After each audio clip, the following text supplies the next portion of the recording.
मन का भरोसा मरते समय तक मत करो। ऐसा मत सोचो कि ये अब तो हमारे बस में है, ये मन कभी बस में नहीं होता। अच्छा ऐसे समझना, शरीर एक रथ है, हमारा मनुष्य शरीर क्या है? रथ। और रथ को चलाने के लिए जो घोड़े लगते हैं, तो घोड़े कौन है? हमारी इंद्रियां, आंख, नाक, कान, मुख, रसना, हाथ, पैर, ये सब क्या है? इंद्रियां है ना। तो ये घोड़े हैं। इन घोड़ों की लगाम जिसके हाथ में है वो सारथी कौन है? वो है मन। मन के हाथ में 10 घोड़ों की लगाम है, लेकिन मन मालिक नहीं है, मन सारथी है। मालिक कौन है? उस रथ में बैठने वाला, उसका रथी कौन है? वो है आत्मा। समझ रहे हैं ना बात को? आत्मा मालिक है, मन सारथी है, इंद्रियां घोड़े हैं, शरीर रथ है। लेकिन ये सारथी इतना चंचल है कि ये अपने ढंग से रथ को चलाता है। आत्मा कहती है नहीं भाई झूठ नहीं बोलना, ये गलत बात है। मन कहता है अरे कुछ नहीं होता, सब चलता है, कलियुग है, सब चलता है।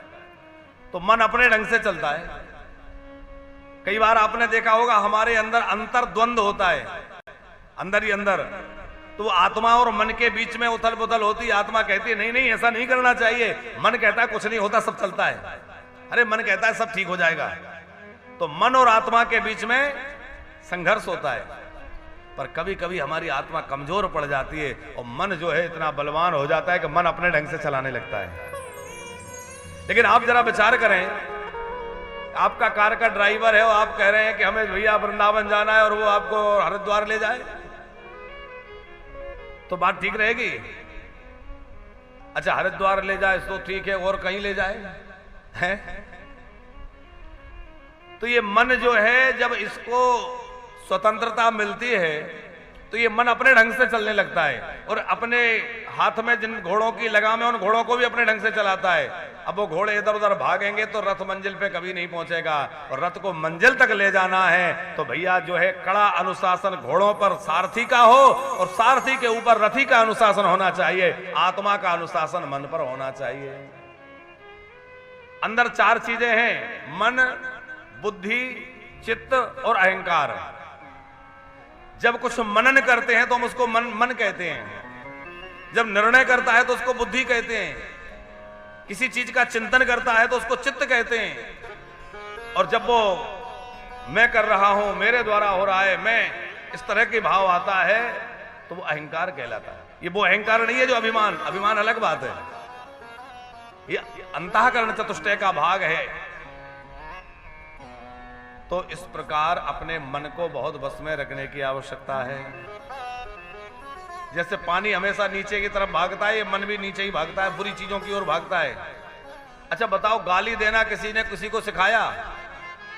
कहीं ट्यूशन लेनी पड़ती है? चोरी करने की, झूठ बोलने की, छल कपट करने की कहीं कोई क्लास लगती है? और लोग एक से एक बढ़िया तरीके सीख जाते हैं। अच्छी चीजों के लिए तमाम प्रयास होते हैं पर उसमें कठिनाई होती है, क्योंकि मन जो है वो बुरी चीजों को बहुत जल्दी ग्रहण करता है, नीचे की तरफ भागता है। जैसे पानी हमेशा नीचे भागता है। आप लोगों ने कभी पानी को ऊपर जाते देखा है? देखा है किसी ने? ओ बहन जी, पानी ऊपर जाते नहीं देखा ना? हमने तो देखा है। अरे भैया मोटर लगा दो और बटन दबाओ तो ऊपर जाता है कि नहीं? तीसरे मंजिल, चौथे मंजिल तुरंत पहुंच जाएगा।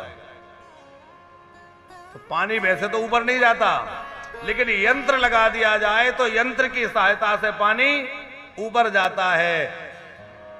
पानी यंत्र की सहायता से ऊपर जाता है और मन जो है वो मंत्र की सहायता से ऊपर जाता है। मन को ऊपर ले जाना है तो मंत्र का आश्रय लो। मंत्र जाप मम दृढ़ विश्वास,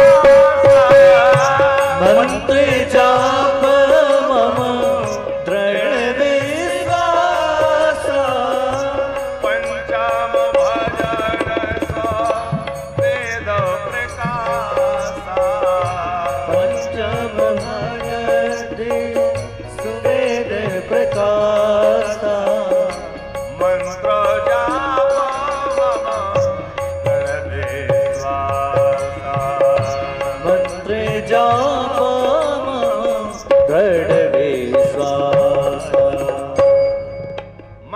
जप करो। मंत्र कौन सा बढ़िया है?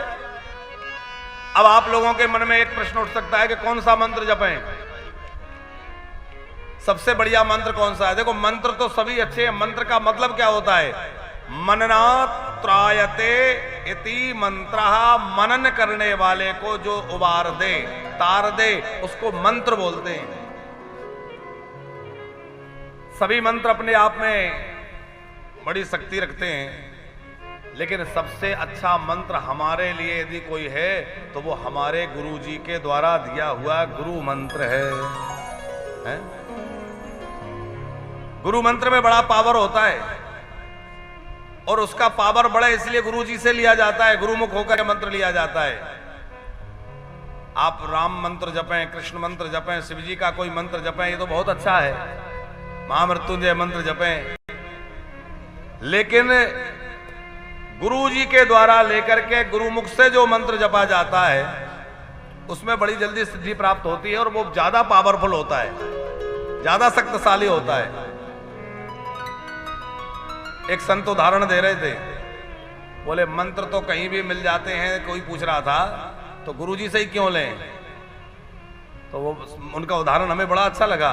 बोले एक बात बताओ, जो कारतूस होता है कोई ऐसे फेंक के मार दे तो चोट तो लगेगी पर बहुत ज्यादा नहीं लगेगी, मरेगा नहीं व्यक्ति।